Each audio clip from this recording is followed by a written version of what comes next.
Oh wait, dang, no.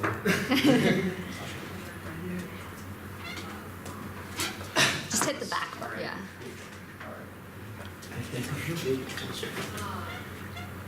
Alrighty. Hi, I'm Joel, and this is the Atlas robot from Boston Dynamics. And this is a pretty cool robot. I'm just gonna be straight up. It's able to replicate human motion to an incredible degree of accuracy. And so if robotic technology this advanced exists, it makes you wonder why we don't see this in the field of prosthetics. Especially if science fiction has been predicting robotic prosthetics that are equivalent in capability to human limbs for decades. And I believe that the reason why we don't see advanced robotic prosthetic limbs every day, just as a normal consumer product, is an account of three main reasons. The first one being a gap in user intent recognition. The second one I'm going to be talking about is inaccessible pricing, and the third is regulatory limitations. Now, before I go into my first point, I do want to acknowledge that robotic prosthetic limbs do exist on the market currently. For instance, as Vish talked about, this is the Hero Arm from Open Bionics. It's a 3D printed myoelectric device that's able to like pick up a glass of water, grab a ball, stuff like that. But there is still a lot of room for improvement left. Human limbs, human limbs can do a lot more than just open and close. And so I think the reason for this limitation in technology can be brought down to a language barrier, if you will, between man and machine. One that researchers try to bridge through a process called user intent recognition. There we go. There's two main methods for this. There's myoelectric sensing technology on the left one, and then neural implants. And this is kind of fairly new. The way this works is a surgically placed neural implant is able to interface with the machine, the prosthetic limb. And it provides better accuracy than myoelectric sensing technology, and doesn't require a residual limb. But I'm also going to talk about myoelectric sensing methods real quick. The way they work is they recognize muscle activation within the residual limb, and then classify that into various motions. So for lower limb prosthetics, there's different ambulation modes. But the reality is that human legs can do more than just walk upstairs and ramps. And so this disconnect in communication, I got it, it's there. This disconnect in communication can be boiled down to, we're on it. Sensory feedback, there it is, sensory feedback. Human limbs can operate with a lot of precision because of all the information they're working with. Touch, spatial location, all that kind of stuff. And so if advanced prosthetics are going to be seen in as a consumer product, there's going to have to be a translation between human user intent and machine movement and vice versa. Now there are also non-technical limitations as to why robotic prosthetics are not the hands of consumers, if you will.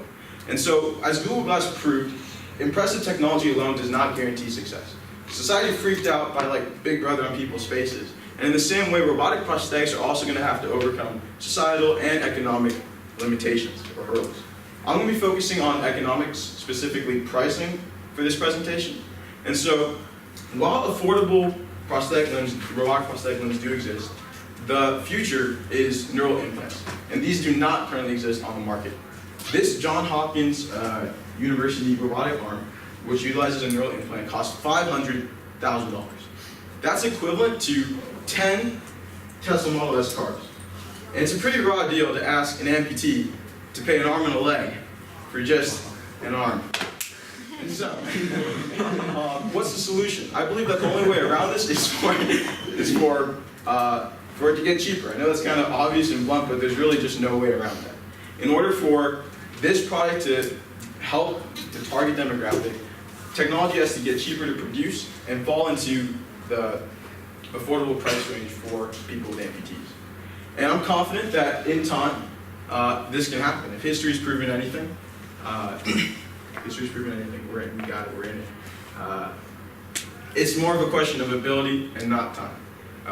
Question of patience, there it is. And so that brings me on to my final point, which is regulation. And so, we're going to see it in 2 seconds. It's cool. There it is. Regulation. As a medical product, robotic limbs fall under the realm, if you will, of the FDA. And so what that means then is they're going to have to deal with clearances and legislation with the government. And so the way the FDA works is they group products into 3 different classes. Class 1 devices are like Band-Aids and tongue depressors. They're low risk, they're pretty safe and harmless, so you'll see them on the market pretty quick. Class 2 devices, they're a little bit more iffy. They require some clearance and some testing. But Class 3 devices, this has got the FDA a little bit scared. They're like, you gotta prove to me that this is okay. And so with prosthetics, myoelectric sensing technology, that's Class 1. That's why we see the Hero arm on the market currently. But neural implants, those are Class 3. And so those are a little bit more dangerous, a little bit more risky, and not really proven yet to be safe. And so that's why before advanced robotic technology will be found on the market through this neural implants method, they're going to have to go through a process called pre-market approval. It's lengthy, it's expensive, but it's necessary to prove to the FDA that beyond a shadow of a doubt that this technology is safe and only can benefit the user. And so to recap,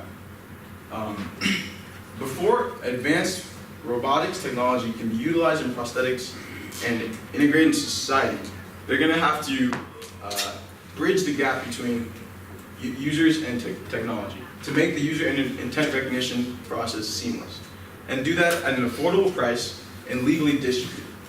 But I'm confident that with time and the same patience, I gotta give it 2 days, same patience, perseverance, and ingenuity that makes a robot flip, we'll be seeing Luke Skywalker sipping a latte in no time. Thank you.